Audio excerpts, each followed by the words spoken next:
Assalamualaikum warahmatullahi wabarakatuh. Perkenalkan, nama saya Pika Triaulia, kelas 12 ME 2. Di sini saya akan membahas materi tentang benzena, yaitu dengan judul asam benzoat. Langsung saja kita pada materinya. Apa sih itu asam benzoat?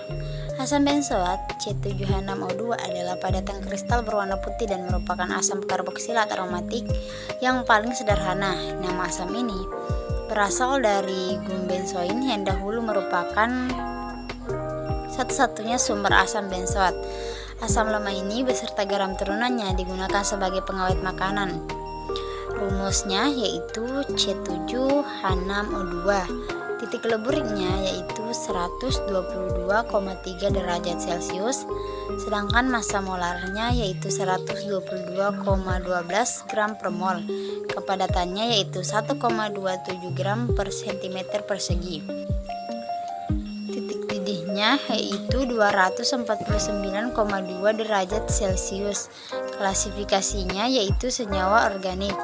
Fungsi asam benzoat yaitu digunakan sebagai bahan pengawet makanan, sedangkan dalam bidang farmasi digunakan sebagai antiseptik, bahan pembuatan kaprolactam, glikol benzoat, sodium dan potasium benzoat. Karena banyaknya penggunaan asam benzoat tersebut, maka penggunaan asam benzoat di Indonesia semakin meningkat. Cara pembuatan asam benzoat. Asam benzoat ini dilakukan dengan mereaksikan toluena dengan oksigen yang terdapat dalam udara dengan menggunakan katalis mangan asetat pada suhu 85 derajat Celcius dan tekanan 1200 kPa. Reaksi yang terjadi adalah reaksi oksidasi dan bersifat eksotermis. Sifat asam benzoat memiliki sifat antimikroba yang dapat membasmi jamur penyebab pembusukan. Penambahan asam benzoat mampu memperpanjang daya simpan produk.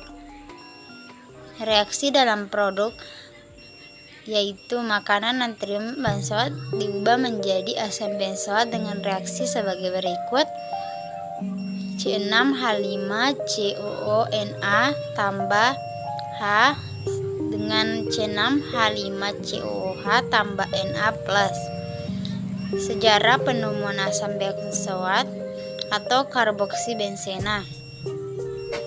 Asam benzoat pertama kali ditemukan pada 100 tahun ke-16.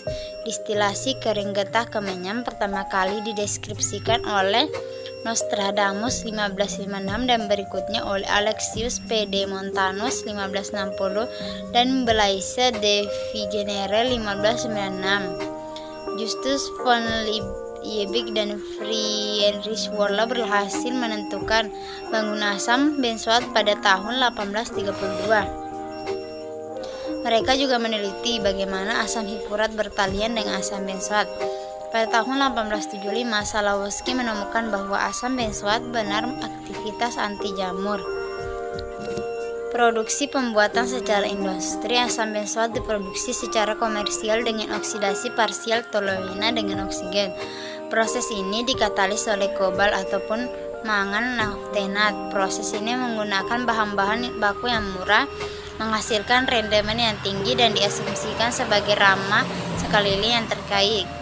Sintesis laboratorium asam benzoat sangatlah murah dan tersedia secara bertambah-lapan, sehingga sintesis laboratorium asam benzoat umumnya hanya dipraktikkan sebagai tujuan pedagogi. Beliau umumnya diajarkan kepada mahasiswa universitas. Sebagai seluruh metode sintesis, asam benzoat dapat dimurnikan dengan rekristalisasi dari air, karena asam benzoat larut dengan berpegang pada kebenaran dalam air panas, namun buruk dalam air dingin. Penghindaran penggunaan pelarut organik sebagai rekristalisasi membuat eksperimen ini aman. Pelarut yang lainnya memungkinkan meliputi asam asetat, benzena, eter petroleum, dan campuran etanol dan air. Itulah tadi penjelasan saya tentang materi asam benzoat. Mohon maaf bila ada salah kata. Assalamualaikum warahmatullahi wabarakatuh.